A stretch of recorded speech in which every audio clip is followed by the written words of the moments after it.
ललित मोदी ने छोड़ दिया भारतीय पासपोर्ट, दूसरे देश से मिल गई नागरिकता।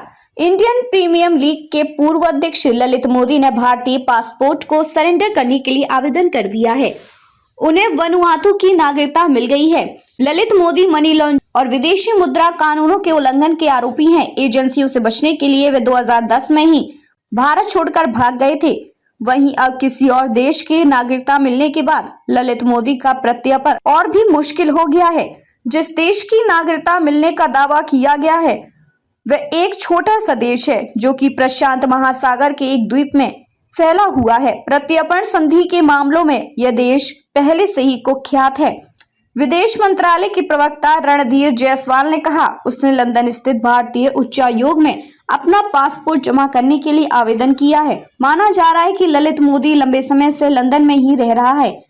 जिस तरह से मेहुल चोकसी ने एंटीगुआ की नागरिकता ले ली थी, उसी तरह का दाव ललित मोदी ने भी खेला है। अंतर्राष्ट्रीय सूत्रों के मुताबिक ललित मोदी को 30 दिसंबर 2024 को ही वनुआतु की नागरिकता मिल गई थी। जायसवाल ने कहा, कानून के मुताबिक जिस तरह से भी संभव होगा हम उनके खिलाफ कार्रवाई करेंगे। ललित मोदी पर 2009 में आईपीएल के लिए 425 करोड़ की टीवी डील करने में नियमों का उल्लंघन करने का आरोप है। उस समय ये डील वर्ल्ड स्पोर्ट्स ग्रुप के साथ हुई थी। इस मामले में एजेंसियां ललित मोदी से एक बार ही पूछताछ कर पाई थी कि वे देश छोड़कर ही चले गए और तब से यूके में ही रह रहे थे। ललित मोदी को ही आईपीएल शुरू करने का क्रेडिट जाता है। 2008 में उन्होंने इसकी पूरी भूमिका तय की थी। आज आईपीएल का फॉर्मेट दुनिया के कई देशों में पसंद किया जा रहा है। 2009 में भारत में इलेक्शन की वजह से आईपीएल दक्षिण अफ्रीका में करवाए गए थे।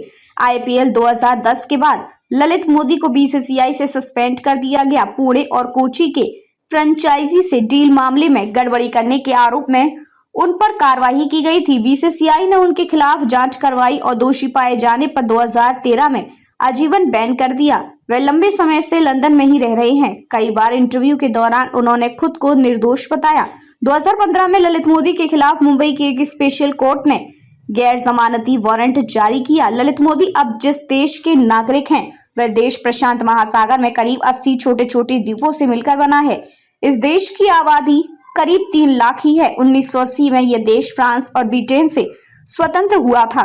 वनुआतु इन्वेस्टमेंट प्रोग्राम के तहत नागरिकता देता है। ये एक आवेदन पर करीब 1.3 करोड़ रुपए का खर्च आता है। ऐसे में वनुआतु की नागरिकता लेना बेहद आसान है।